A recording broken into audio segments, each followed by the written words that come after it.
The first time she spoke, no one truly listened.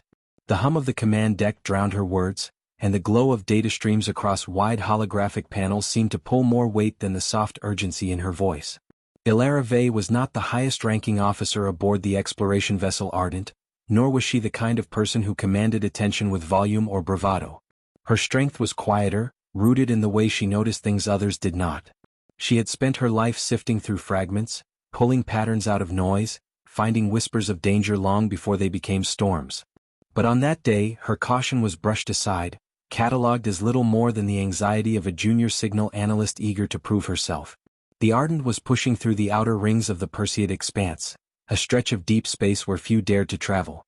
It was supposed to be routine, scanning mineral-rich asteroids, mapping gravitational anomalies, and logging what might eventually become shipping lanes for future commerce.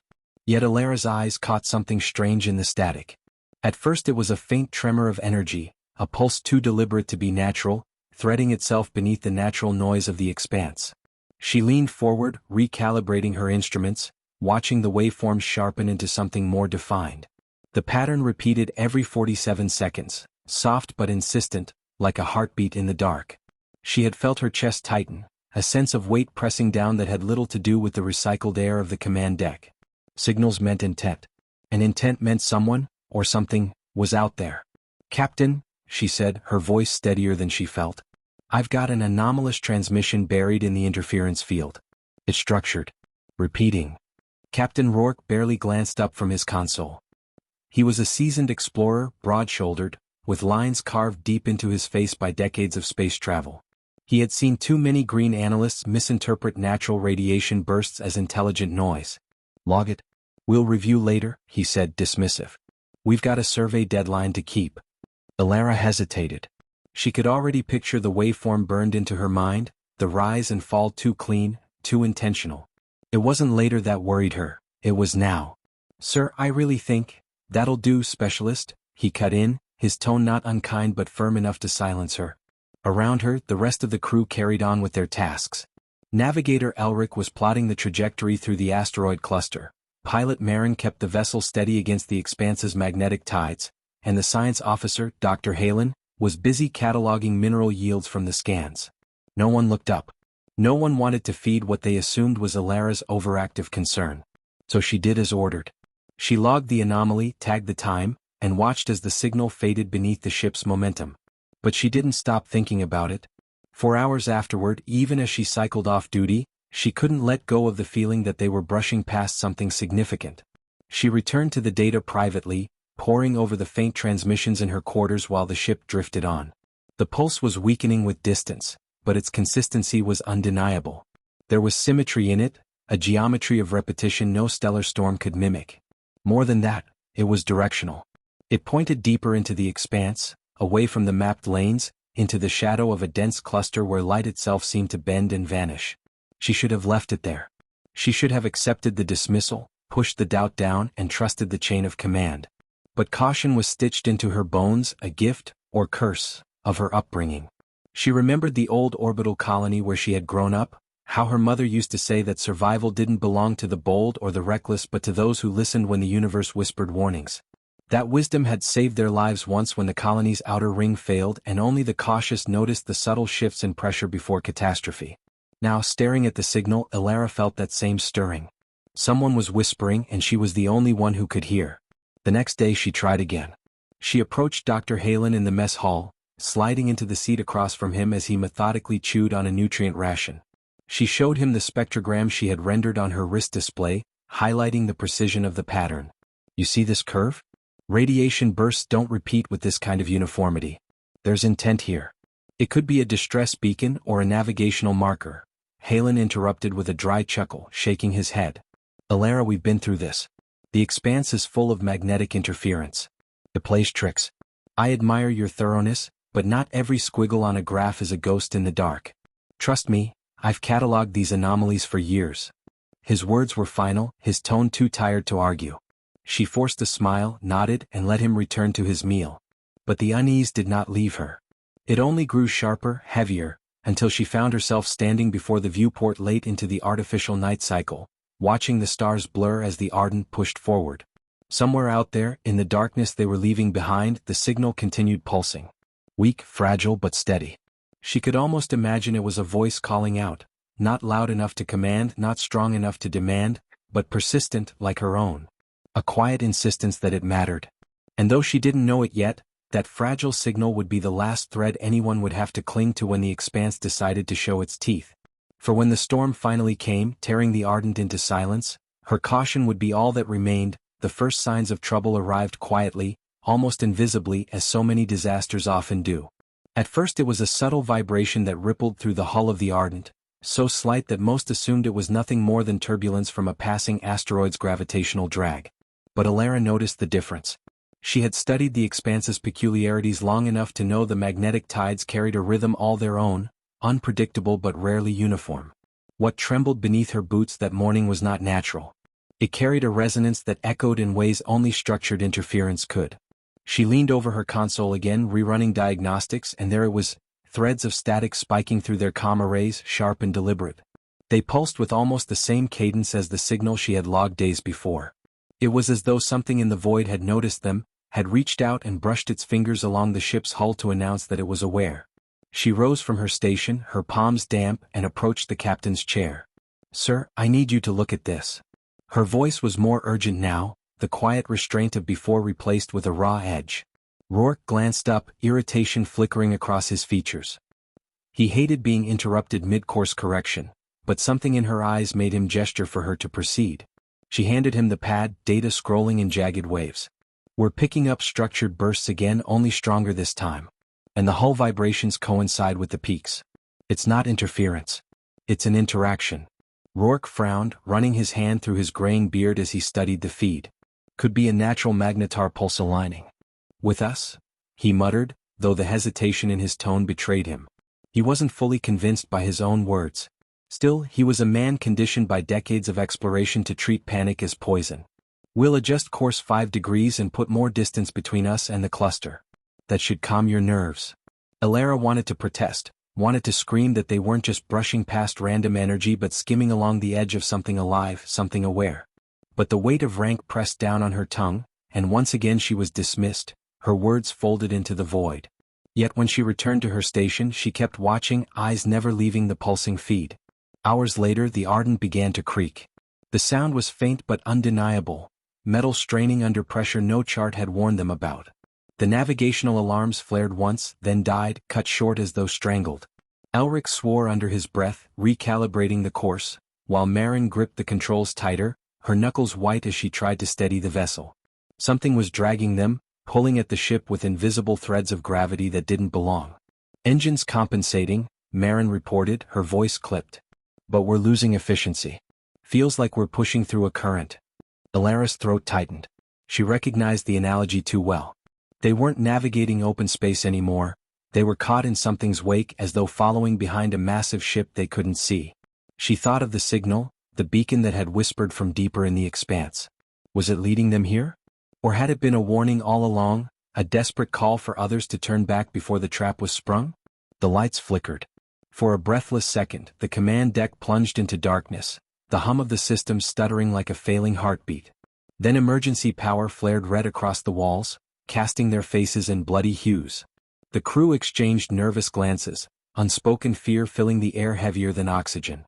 Rourke stood, his voice steady but strained. "Status report." Dr. Halen's hands flew across his console. "We're in a gravitational eddy, Captain. Pull from multiple sources. The readings make no sense. Mass signatures that shouldn't exist in this region." He paused, his face paling as the numbers stabilized. "It's artificial. There are structures out there, hidden within the cluster. Big ones." A silence settled, thick and suffocating. Alara felt her skin prickle. Structures meant design. And design meant someone had built them. The signal had been no anomaly, it had been a message tied to these hidden giants, a thread of intent that had tried to reach out through the chaos. She swallowed hard, the words catching in her throat before she finally forced them free. "I told you it wasn't interference." No one argued this time. The weight of their predicament pressed the truth into them harder than her voice ever could. Before they could act, the ship lurched violently, alarms screaming as the Ardent was yanked sideways by an unseen force. Marin fought the controls, but her shouts revealed the futility. "It's not me. We're locked, something's pulling us in." The viewport shifted, stars dragging into a smear as the vessel was drawn toward the densest part of the cluster. For a fleeting second, the crew caught sight of them. Colossal shapes etched in shadows, structures like titanic spires rising from the void, connected by threads of luminescent energy that pulsed in time with the signal Elara had tracked. It was both beautiful and terrifying, a cathedral of alien design that had slept beneath the expanse's storms, cloaked and silent, until the Ardent had stumbled too close. The deck shuddered again, sparks raining from overhead conduits. A console exploded near the navigator station, throwing Elric backward in a flash of light and smoke. Elara rushed forward, helping drag him clear as medics scrambled. Her hands shook, her ears ringing with the alarms, but her mind burned with clarity. This was the moment her mother's words had prepared her for.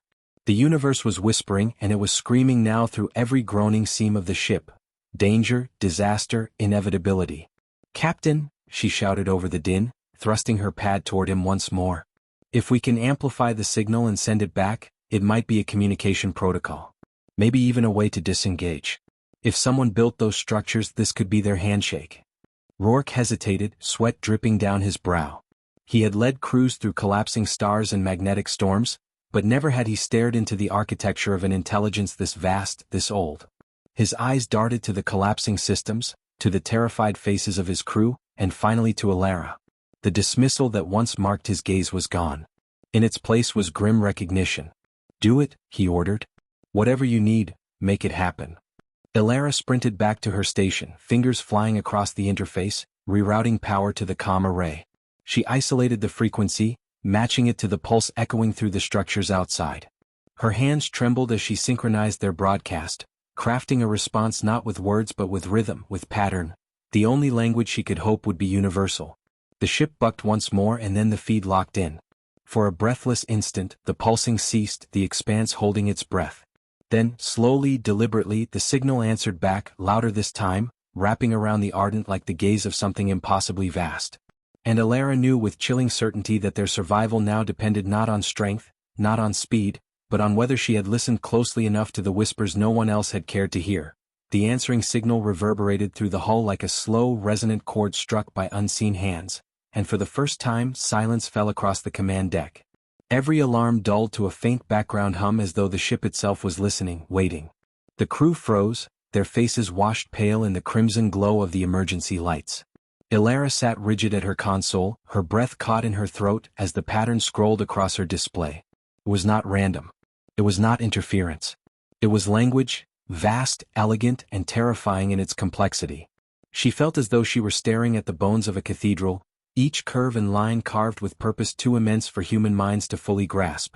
The structures outside shifted, or perhaps only revealed more of themselves, unfolding like petals in the dark. Luminescent veins lit up along their surfaces, pulsating in time with the answering signal. The sight made her chest tighten. These were not derelicts. They were not ruins. They were alive with power, active, awake. "Report," Captain Rourke barked, though his voice cracked just slightly at the edge. Elara swallowed hard, forcing herself to steady.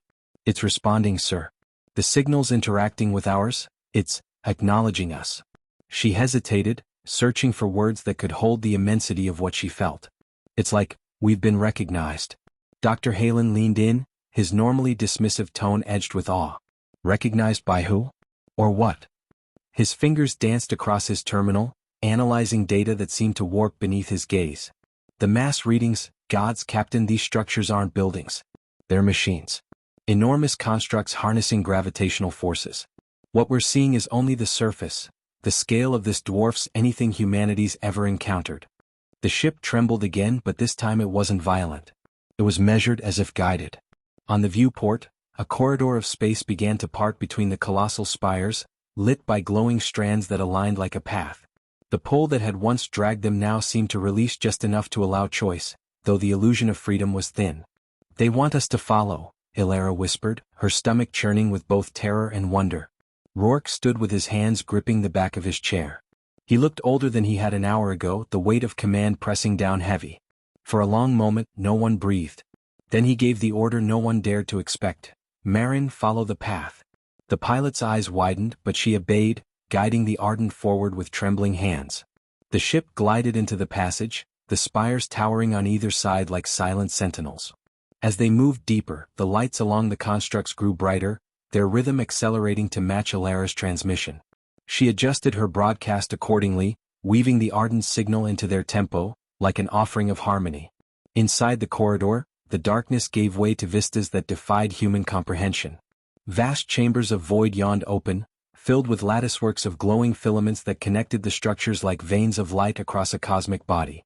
The scale was so immense that even the Ardent's long-range scans could not measure its full breadth. The crew stared in hushed disbelief, their fear momentarily eclipsed by awe. This, Halen breathed, this is not just a machine. It's a network. An entire system built into the cluster. Whoever constructed this, they were playing with forces beyond anything in our history. Alara barely heard him. Her focus was locked on the signal patterns dancing across her screen, their rhythm now complex, layered. It was communication, yes, but more than that, it was testing. Probing. A cascade of questions without words, a demand for proof that they were worth listening to. And she was the translator, the sole bridge between humanity's fragile vessel and whatever intelligence dwelled in these ancient constructs. "Captain," she said, her voice low but steady, "it's asking us for something. I don't know how I know, but the signal structure has shifted. It's waiting for a response beyond simple imitation. If we fail, if we give the wrong answer, then we may not leave this place alive," Rourke finished grimly. The truth of it hung heavy in the air. For the first time since their mission began, the crew looked not at their captain but at Alara. The woman whose caution had been brushed aside now held their fate in her trembling hands. Her mind raced. She thought of her mother again, of whispers in the quiet, of listening between the noise. What could she offer? Humanity had no shared language with these beings, no lexicon, no code. But there were constants in the universe, truths no intelligence could ignore. She began weaving a reply, not with human words but with mathematics, with prime sequences, with harmonic ratios that resonated across physics itself. She layered them carefully into the broadcast, letting the signal unfold like a song built of numbers. For several agonizing seconds there was no reply. The corridor seemed to tighten around them, the glowing structures flaring brighter, almost angry. The ship groaned as the gravitational eddies swelled, threatening to tear it apart. Crew members clutched their stations, knuckles white, hearts hammering. Then the signal pulsed back, slower now, gentler. The violent drag subsided, the ship steadied, and the lights along the spires shifted into new colors, hues of blue and silver that cascaded across their surfaces like a sigh of approval. A breathless cheer rippled through the command deck. Relief poured over them like cool water, but Alara did not relax. She knew this was only the beginning. They had been acknowledged, yes, but what did it mean to be acknowledged by such vastness? "Captain," she said, her voice softer now, "we've passed their first test." Rourke exhaled slowly, his eyes fixed on the alien cathedral surrounding them. "Then let's pray there aren't many more." The path ahead brightened further, guiding them deeper still. The Ardent followed obediently, like a child stepping into the halls of gods. Every flicker of light, every pulse of signal, reminded Alara of the fragility of their presence. One wrong note, one misstep, and the constructs could crush them without effort. Yet beneath the fear, a strange calm settled in her chest. For the first time since the journey began, she was not fighting to be heard. The universe was listening now, and through her, humanity had whispered back. What lay ahead she didn't know. But she knew this. The moment they dismissed her caution had already passed, and from here onward, every breath of survival would rest on the signal she carried. The Ardent drifted deeper into the corridor of light, its engines reduced to idle as though the ship itself knew resistance was pointless. The constructs guided them now, their pulsing strands casting shifting patterns across the crew's faces. For long minutes no one spoke. Awe had stolen their words, and fear had strangled what little courage remained. Alara kept her eyes fixed on her console, monitoring the continuous dialogue of signals. The alien system was still talking, still measuring, still testing. She no longer felt like an explorer. She felt like a specimen under a microscope, every breath, every movement scrutinized by something vast and ancient. Then the corridor widened into an expanse so immense it felt as though they had sailed into the heart of a starless ocean. The spires opened into a colossal chamber of space, its walls formed not of rock but of interwoven lattices of energy. Veins of light stretched in all directions, some so massive they seemed like rivers suspended in the void. In the center of it all hung a structure so large it made the rest seem like scaffolding. A globe of radiant metal and shadow rotating slowly, threads of power flowing into it from every direction. The scale was incomprehensible. It wasn't a station. It wasn't a ship. It was a world in itself, humming with life older than their species. Every console on the command deck lit up with readings that spiraled off into impossibility. Dr. Halen stared at the data pouring across his screen and shook his head in disbelief. The gravitational control here. Captain, this thing is regulating the expanse itself. The storms, the distortions, none of it's natural. It's engineered. Someone built this place as a machine that governs an entire region of space. The words hit the crew like a blow. Centuries of human arrogance crumbled in an instant. The notion that they were pioneers at the frontier shattered by the sight of an intelligence that had shaped entire stars into instruments. Rourke gripped the rail before him, his knuckles white. If that's true, he muttered, then why reveal itself to us now? Ilara's console pulsed, the signal flaring stronger, insistent. She leaned closer, her heart pounding. The rhythm had shifted again, less like a test and more like an invitation. It wants us to go closer, she whispered. It's opening a channel. Marin looked up from the pilot's seat, her voice tense. Captain, if we get any closer, I don't know if the Ardent can withstand the stress. Our hull wasn't built for this kind of gravity play. But Rourke didn't hesitate. He had made his career gambling with the unknown, but this wasn't a gamble anymore. This was inevitability. Take us in, he ordered. As the ship glided forward, the globe's surface began to shimmer. Panels of light shifted across it, aligning into vast concentric circles that spun in opposite directions, a dance of geometry that seared itself into the crew's eyes. The signal grew louder, so loud it seemed to bypass the instruments and reverberate directly in their bones. Ilara clenched her fists, fighting to keep her breathing steady. She could feel it speaking now, not in words but in something deeper, something that bypassed language altogether. It was like standing in a cathedral and hearing the echo of a choir that was not made of voices but of the universe itself. The Ardent came to a halt, suspended in the glow of the sphere. Then, slowly, impossibly, the alien construct reached back. Strands of light unfurled from its surface like tendrils, stretching toward the ship. Alarms flared instantly, proximity warnings, radiation spikes, structural strain. The crew erupted in panic. They're latching onto us. Marin shouted. We'll be torn apart. Shields are collapsing. Halen cried, frantically rerouting power. Rourke's voice cut through the chaos, sharp and commanding. Hold steady. Nobody fires. Nobody resists. Ilara's hands trembled as she watched the tendrils of light envelop the ship, wrapping around it like vines of living fire. She thought they would crush them, tear the Ardent open like an insect. But instead the vibrations softened. The ship steadied. And then silence. Every alarm went dark. Every warning vanished. For the first time since entering the expanse, the Ardent was still. The crew looked around, stunned as if waiting for the killing blow. But Ilara's console lit up with a burst of data unlike anything she had ever seen. Streams of symbols poured across the display, elegant patterns of light woven together into cascades of meaning. She gasped, her throat tightening. It's sharing information. My God, it's opening its memory to us. The bridge went quiet except for the soft hum of the systems. Everyone turned toward her, the woman they had once ignored, now their sole translator in this dialogue with the unknown.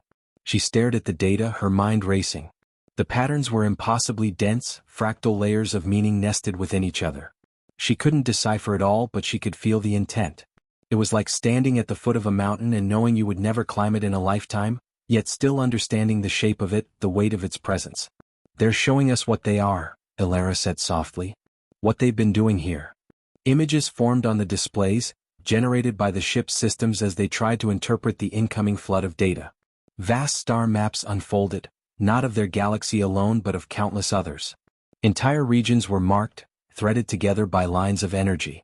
And always at the center of each web, constructs like the one before them, spheres that pulsed with light, anchoring the chaos of the universe into order. They're custodians, Halen whispered, his voice breaking. Machines built to preserve stability.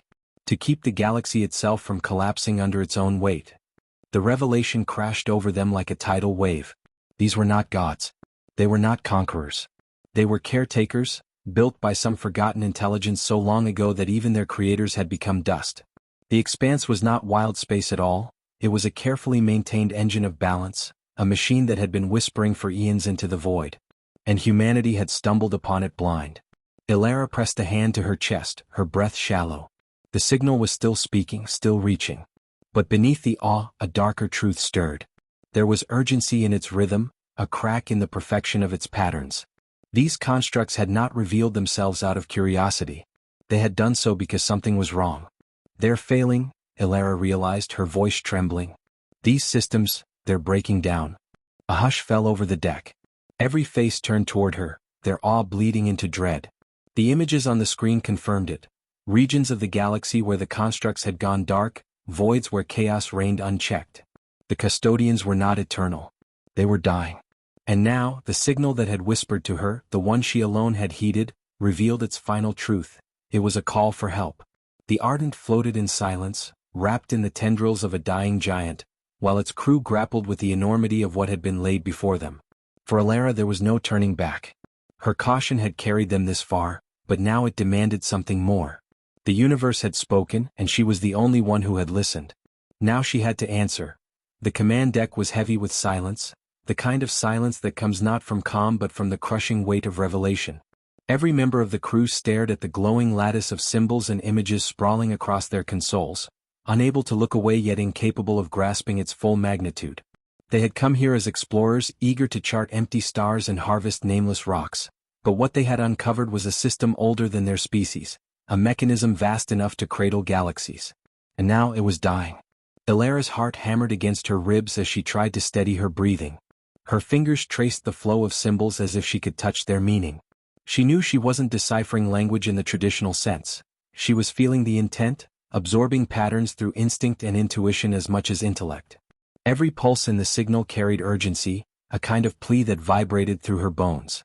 She felt it the way she had felt her mother's warnings in childhood, that quiet, insistent sense of danger that no one else would heed until it was too late. Only this time, the danger stretched across galaxies. Captain Rourke finally broke the silence. So let's say we're right. These custodians, these machines, they're failing. What the hell do they expect us to do about it? His voice carried frustration, but beneath it was fear. A seasoned leader could command a ship through storms, but this was beyond storms. This was the slow collapse of order itself. Dr. Halen shook his head, rubbing his temples as though the sheer weight of what he had learned threatened to split him apart. Captain, if these constructs maintain balance across regions of space, their collapse could mean destabilized gravitational fields, black hole proliferation, chaotic stellar formations. We're talking about chain reactions that could unravel entire sectors of the galaxy. If enough fail, he trailed off, unable to finish. The implication hung unspoken in the air. Extinction not just of species but of structure itself. Marin slammed her hand against the control panel. That's insane. We're one ship. One tiny human vessel with half-fried systems. We can't fix machines the size of planets. Her words echoed what everyone felt, but Ilara couldn't look away from the signal. It continued to pulse steadily, weaving its vast story across her screen. And in its rhythm, she sensed not only desperation but something sharper, expectation. The realization made her throat tighten. They're not asking us to fix them, she said quietly. They're asking us to carry the message. To take their signal beyond this place. It's a call for help, meant for anyone who can hear, anyone who can listen. The crew turned to her, their faces pale in the glow of alien light. Elric, still recovering from burns on his arm from the earlier console explosion, leaned forward, wincing. You're saying we're messengers? Ilara nodded slowly. Yes. That's why the signal found us. That's why it guided us here. They've been broadcasting into the void for who knows how long, hoping someone would respond. We answered, and now they're entrusting us to carry it further. She paused, her voice tightening. It's not just about survival anymore. It's about responsibility. Rourke let out a harsh laugh, though there was no humor in it. Responsibility? Specialist Vey, we can barely keep this ship together. We're in hostile space, tangled in a machine older than our civilization, and you want me to tell the crew that we're responsible for saving the galaxy? Ilara met his gaze, steady now despite the fear gnawing inside her. I'm saying we don't have a choice. If we ignore this, if we turn our backs, we'll be carrying the knowledge of what's coming and doing nothing. And when the collapse reaches human space, when the storms and voids swallow our worlds, we'll remember this moment. We'll remember that we had a chance to act and we stayed silent. The words hung heavy and for once no one dismissed her. Even Rourke's hardened expression softened, the truth seeping past his defenses. He turned away, staring at the massive sphere outside the viewport, its surface glowing like the heart of a dying star. For a long moment he said nothing. Then quietly he asked, "What do we need to do?" The question hit Alara with the force of a tidal wave. For the first time, her voice was not an interruption, not a burden, but the course itself. She swallowed hard, forcing herself to speak with clarity. "We have to stabilize our systems enough to record the full signal. Every fragment, every pattern. And then we have to survive long enough to get out of the expanse and transmit it to the coalition network. If humanity can't help, maybe others can. The signal doesn't care who hears it, it just needs to be carried." Dr. Halen exhaled shakily, his hands already moving over his console. "If that's the mission, we'll need full power to the comm array. We're talking about recording an information density that's off the charts, petabytes of data every second. Our current systems will fry under the load." "Then we improvise," Rourke said sharply, the edge of command returning to his voice. "Rip out what we don't need. Life support and engines stay, everything else gets rerouted to comms. We'll burn this ship hollow if that's what it takes." The crew moved quickly, fear transmuted into grim determination. Marin and Elric left their stations to rewire auxiliary power, while Halen and the engineers worked feverishly to expand storage capacity. Sparks rained as panels were torn open, wires spliced, circuits overloaded. The Ardent groaned like a living thing being hollowed out, but piece by piece, they built a vessel that was no longer an explorer but a carrier of memory. Alara never left her station. Her eyes stayed locked on the signal, guiding the synchronization, adjusting frequency so that the alien broadcast flowed cleanly into their systems. It was like catching rain in a sieve, impossible to hold completely, but she fought to preserve as much as she could. Sweat ran down her temples, her fingers trembling, but her mind burned with clarity. This was her purpose. This was why she had heard when no one else had listened. Hours blurred into an eternity. The ship was a storm of noise and effort, but slowly they began to succeed. The storage banks filled, the comm array pulsed, and the signal nested itself inside their fragile vessel like a heartbeat transplanted into a dying body. Outside, the massive sphere dimmed slightly, as though relieved of a burden it had carried too long. Its tendrils of light loosened their grip on the Ardent, drifting back into the void. "They're letting us go," Marin whispered, awe in her voice. Alara stared at the construct, her chest aching with both relief and sorrow. They were being released, yes, but not because the custodians had been saved. Because their role was finished. They were messengers now, and the weight of entire galaxies pressed against their fragile hull. Captain Rourke sat heavily in his chair, his eyes hollow but resolute. "Plot us a course out of this cluster. Maximum speed. I don't care what it takes, we're getting this message home."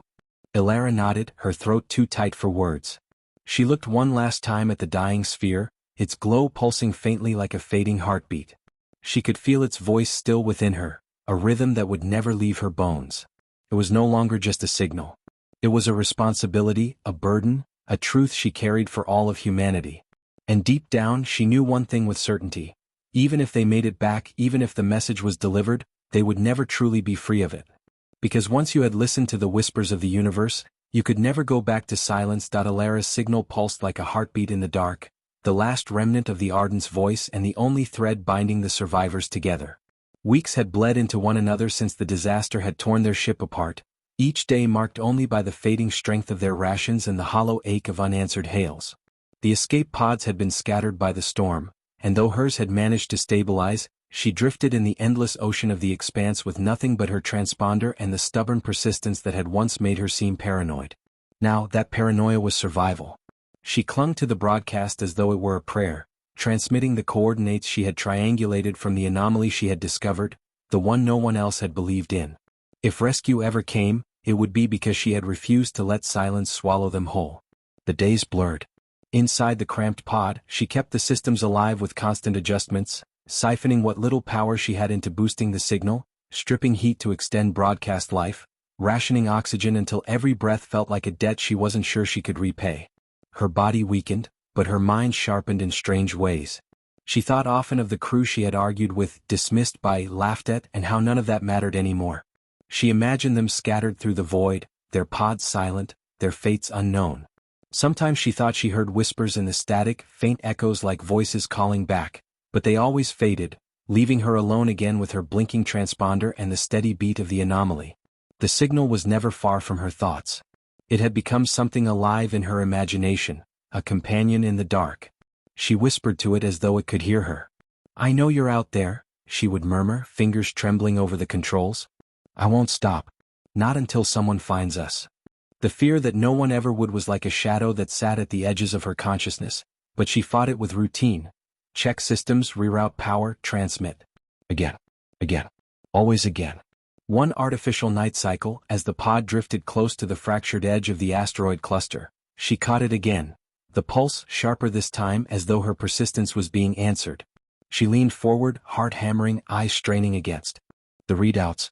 The waveform that danced across her screen was unmistakable. It wasn't her echo. It was something new layered on top of it. For a moment she thought her mind had finally broken under the weight of isolation, conjuring hope where there was none. But no, it was real. Deliberate. A reply. Her hands trembled as she boosted the receiver, drawing the signal into focus. The pattern mirrored her own in structure but was stronger, more complex. Whoever, or whatever, had sent the original beacon was answering her persistence, as if acknowledging that she alone had carried the thread this far. She stared at the blinking lights, her throat too tight to speak. When her voice finally came, it was hoarse. "This is Specialist Alara Vey of the exploration vessel Ardent. If you can hear me, we are survivors. Please, respond." The silence that followed was crushing, seconds stretching into minutes, her heart racing so hard it hurt. Then the console crackled with static, and through the noise came a sound that made her whole body seize. A voice. Garbled, fractured, but undeniably a voice. She couldn't make out the words, but the cadence was enough to make tears sting her eyes. She wasn't alone. The reply didn't last long, fading back into the expanse's interference, but it was enough. It was proof. Someone had heard her and someone had answered. Alara sat back against the pod's thin seat, gasping, shaking with a cocktail of relief and disbelief. All the weeks of doubt, all the long silences filled with her own imagination, none of it mattered anymore. She wasn't sending her heartbeat into a void. She had found another heartbeat waiting.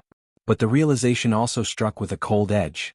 If someone was close enough to reply, they were close enough to be in danger too. She remembered the storm, the violent tearing of space that had consumed the Ardent, and the way the anomaly had sat like a silent trap at the heart of it all. The signal might not just be a beacon. It might be a warning. And she was the only one left who could interpret it. Determination flared in her, cutting through the exhaustion like fire through fog. She rerouted more power, stripping everything non-essential to keep the transmission strong. The pod grew colder, frost edging along the viewport, but she didn't care. Her voice became steady, commanding, each broadcast a lifeline cast into the dark. "This is Specialist Alara Vey. Survivors of the Ardent scattered in the Perseid expanse. Do not approach the anomaly cluster directly, it destabilizes gravitational fields. If you hear this, respond with coordinates."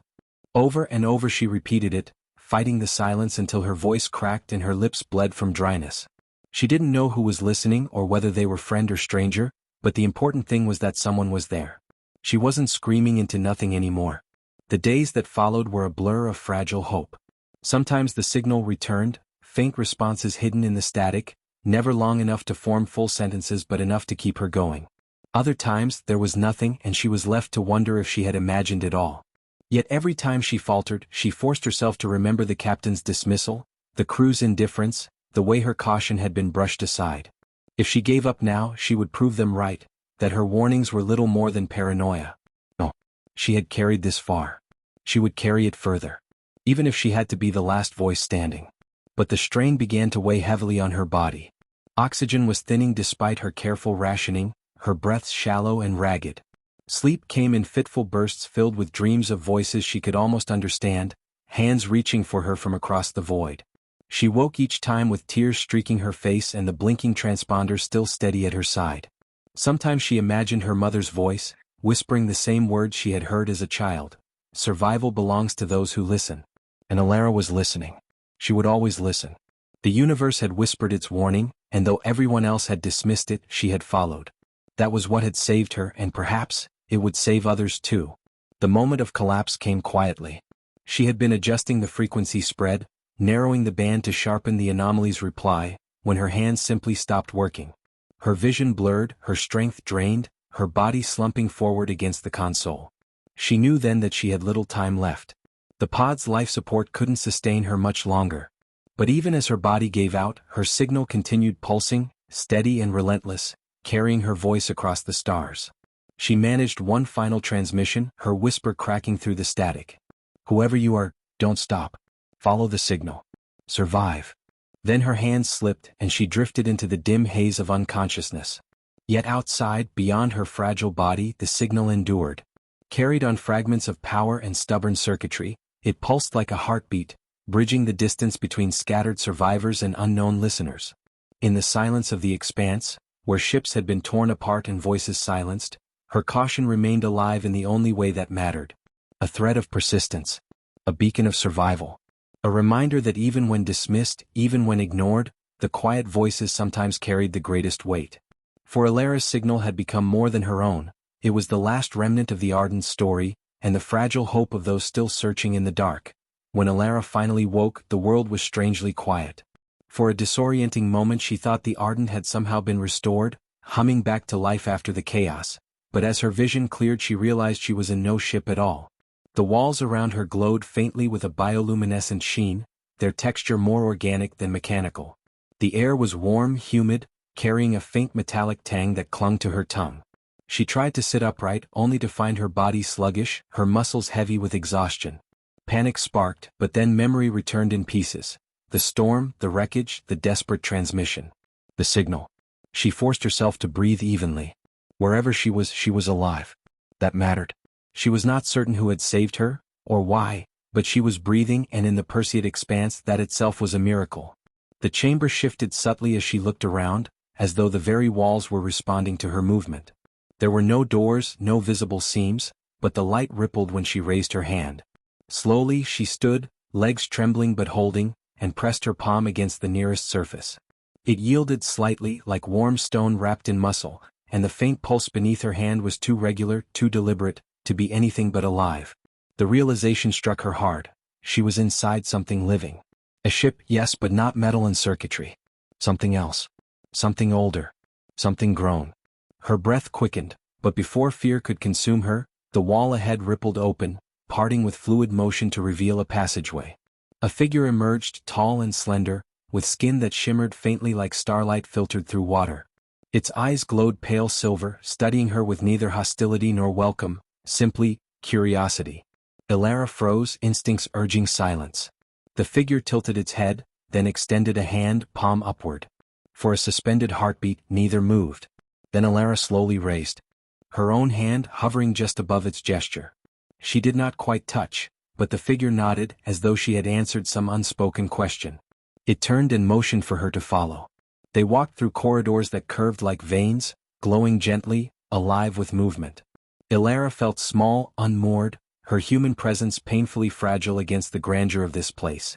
Yet as they moved, she began to recognize patterns in the pulses that ran along the walls, the same rhythm she had traced in her analysis aboard the Ardent. The signal. It was here. It had always been here. Not interference. Not noise. A call. A beacon. And she had heard it. The figure led her into a vast chamber where the walls stretched high into darkness. At the center hovered a crystalline structure, faceted and glowing with inner fire, pulsing in the same steady rhythm. Around it stood more of the tall beings, their eyes glowing in unison as they focused on the crystal. Alara felt her knees weaken at the sight. It was both breathtaking and terrifying, like standing before the heart of a star. The figure who had guided her stepped aside, allowing her to approach. She hesitated, but something in the pulse drew her closer, synchronizing with her own racing heartbeat. Without meaning to, she whispered, "You're the signal." The crystal pulsed brighter as though in answer.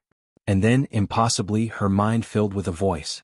Not words, not language as she knew it, but meaning raw and direct, sinking past her defenses and anchoring deep inside her thoughts.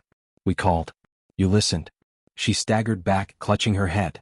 The beings surrounding the crystal did not move, their glowing eyes fixed on her. She could feel their attention, collective and immense, like the weight of 1,000 tides pressing against her fragile skull. She wanted to run, to hide, to scream, but something deeper, steadier held her in place. The voice again, calm and immense. "You heard when others did not. You carried the echo when silence fell. You remain." Her throat was dry. "What do you want from me?" she whispered. The crystal pulsed softly, slower now, soothing, almost like a heartbeat calming after panic. "Not want. Remember. Witness.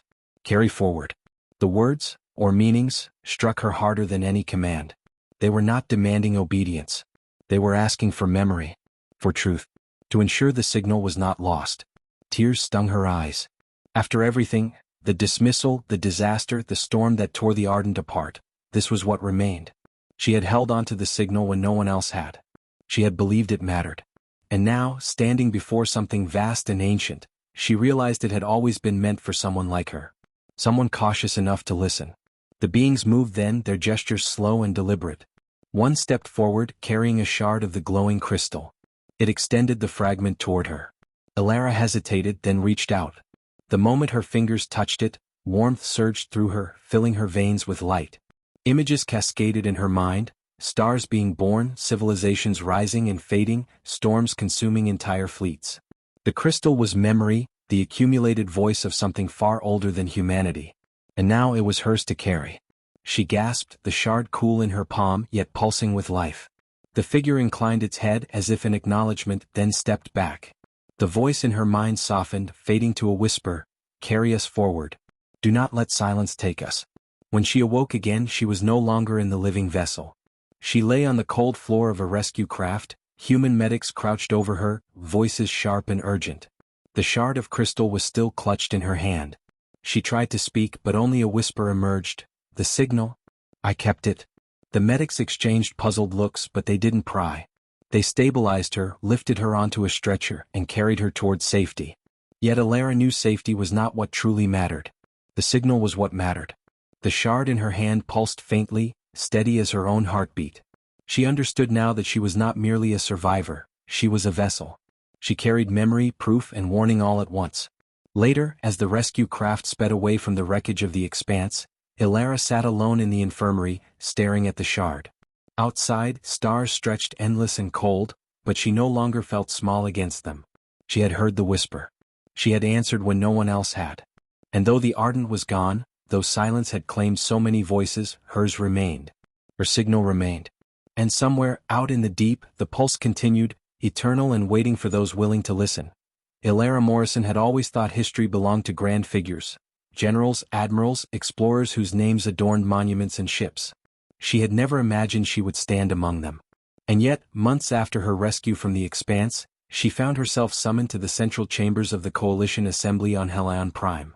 The great dome of the chamber arched high above, a mosaic of starlight projected across its crystalline ceiling. Delegates from hundreds of worlds filled the tiers, their robes and insignia gleaming, their voices a rising tide of debate that ebbed into silence as her name was spoken. She walked forward with measured steps, clutching the small crystalline shard hidden within her uniform sleeve, its steady pulse a secret anchor against her trembling nerves. She was not there as a commander or diplomat. She was there as a survivor. As the one who had carried the signal. And though she felt small under the weight of so many eyes, she reminded herself of the voice that had touched her mind in that living ship. Remember. Witness. Carry forward. That was why she had survived when the Ardent had not. That was why she had been given the shard. At the center dais, the High Convener gestured for her to speak. The chamber's silence was immense. Elara swallowed and placed the shard onto the podium. Instantly, its light filled the dome, washing over the delegates in soft waves of silver blue. Gasps rippled through the tiers.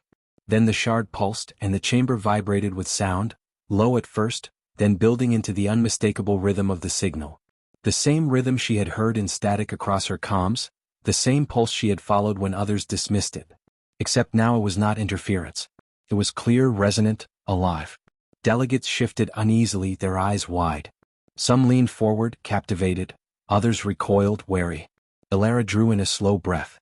"This is what we missed," she said, her voice steady despite the hammer of her heart. "This is what I warned about. What we dismissed as static, as meaningless noise. But it wasn't meaningless. It was a voice. A memory. An echo left for us to find." She lifted her gaze to the chamber, sweeping her eyes across the countless faces. "I was there when silence fell. I sent the last transmission from the Ardent. I should not be here, but I am. Because I listened. And now," she gestured to the glowing shard, "so must you.